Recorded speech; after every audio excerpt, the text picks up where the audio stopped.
यार मैं हरदिया दुख पातर है। यार मैं हरदिया दुख पातर है। यार मैं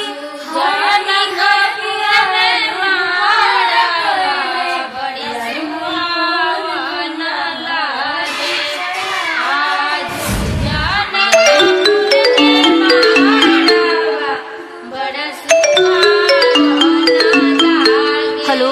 हाँ हेलो। कहाँ बाड़ा? घरे बनी। अरे जल्दी आवा ना। अरे इतना जल्दी कब आ? हमरा ये सब कुछ नहीं के सुने के, जल्दी आवा ना।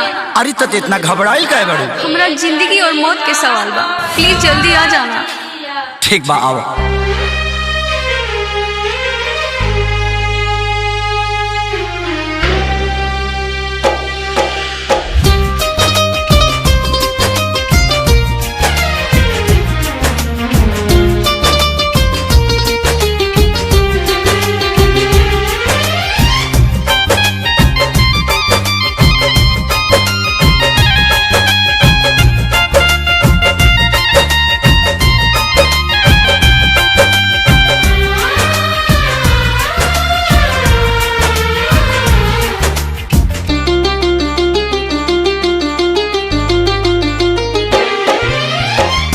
पगली के भइल बाटे पागल के दासा, आज हमरा पता चलल प्रेम के भाषा।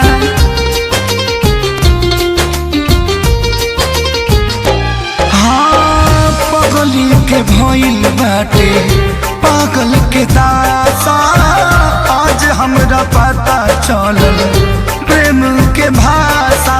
रोते रोते मिले हमसे आयल बड़ी, रोते रोते मिले हमसे आयल बड़ी।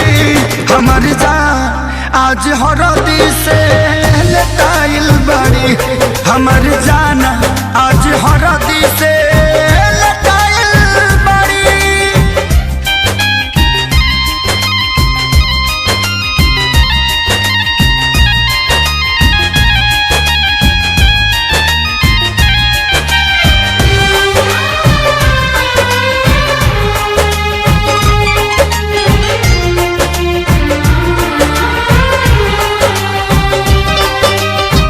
घर परिवार देख खोजत होई जा, छतिया पमुड़ी धके रोवा तारी एही जा।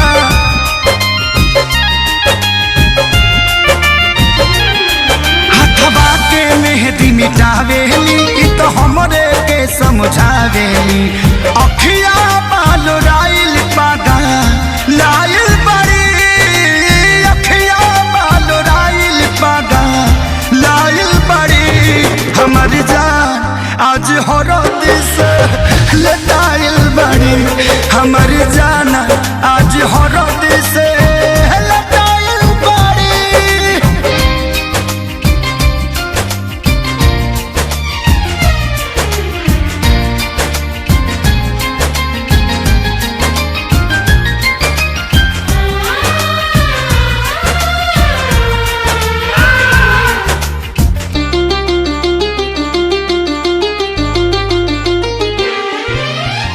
रोवला से इनका झर बनावा के पाता, प्यार के मतलब रब जिया जुए बुझाता।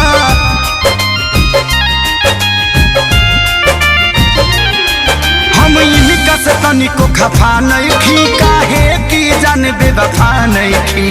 अखिलेश के खेसारी खाती भुलायल बड़ी, अखिलेश के खेसारी खाती भुलायल बड़ी। हमर जान आज हरद से लटाइल बड़ी, हमर जान आज हरद से लटाइल बड़ी। ए जान हम तो के छोड़ के ना जाए। सुना, कुर्बानी के नाम ही तो प्यार होला, और प्रेमी से बढ़ के परिवार होला। सबके इज्जत के बात बजान, तोहरा चले के परी चल।